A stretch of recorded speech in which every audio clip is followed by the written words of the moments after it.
Yo, what's up mga kaibigan? Nalina tayo magkwentuhan kung perpekto ang mundo para kay Adam Silver ay nagkampiyon na nga si Wemby. Perfect storyline nito para sa NBA. Ang future face ng liga ay nagkaroon ng kakaibang off-season. Nakipag-ensayo sa mga legends tulad nila Hakeem Olajuwon at Kevin Garnett. Binisita ang mga Monk. Binuhay muli ang historic franchise ng Spurs at from not being in the playoffs ng multiple years ay agad itong nagkampiyon.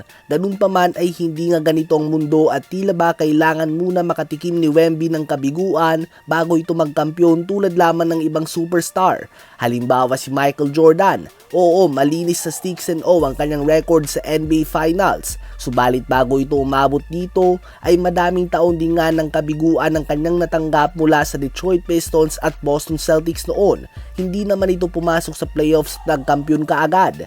Kahit nga ang greatest of all time kung kilalanin ng madami ay natalo din muna ito ng multiple times bago nagkampiyon. Habang si LeBron ay ganun din nga. Nakita pa nga natin itong nawalis sa finals ng San Antonio Spurs at matalo ng Dallas Mavericks sa finals bago ito nanalo ng 4 na singsing at consider sa usapan ng greatest of all time.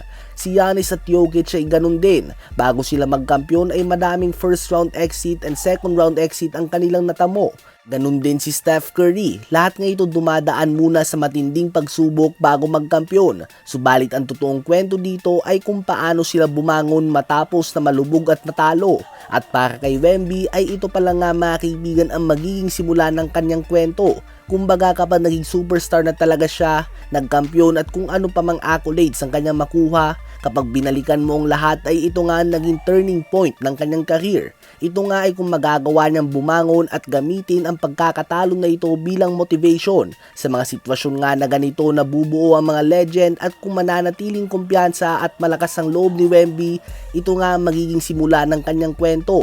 Ano ba masasabi niyo tungkol dito? Ngayon ay tumungo naman tayo kay Coach Mitch Johnson ng Spurs. Ngayon nga ay inuulan ito ng batikos matapos na gumawa ng double-digit lead sa lahat ng 5 games sa NBA Finals at nagresulta lamang ito sa isang panalo dahil 4 na beses nga silang nag-choke including ang 29-point lead sa second half na nagresulta sa pagkakalubog nila sa 3-1 deficit imbis na maging 2-2 na ito. Andun din nga mga questionable na pagbabad niya kay De'Aaron Fox kahit na nagkakalat na ito at madalas na pagpaupo kay Dylan Harper sa mga importanteng minuto ng game kahit na napakainit ito.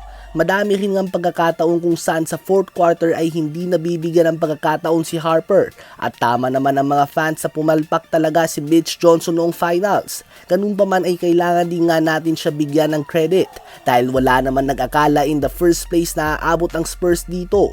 Projected pa nga ng iba noon na hindi sila aabot ulit ng playoffs. Subalit nagkampiyon pa nga ito sa West at naging competitive noong finals kahit na napakabata pa ng kanilang mga star player. Ano ba masasabi nyo tungkol dito?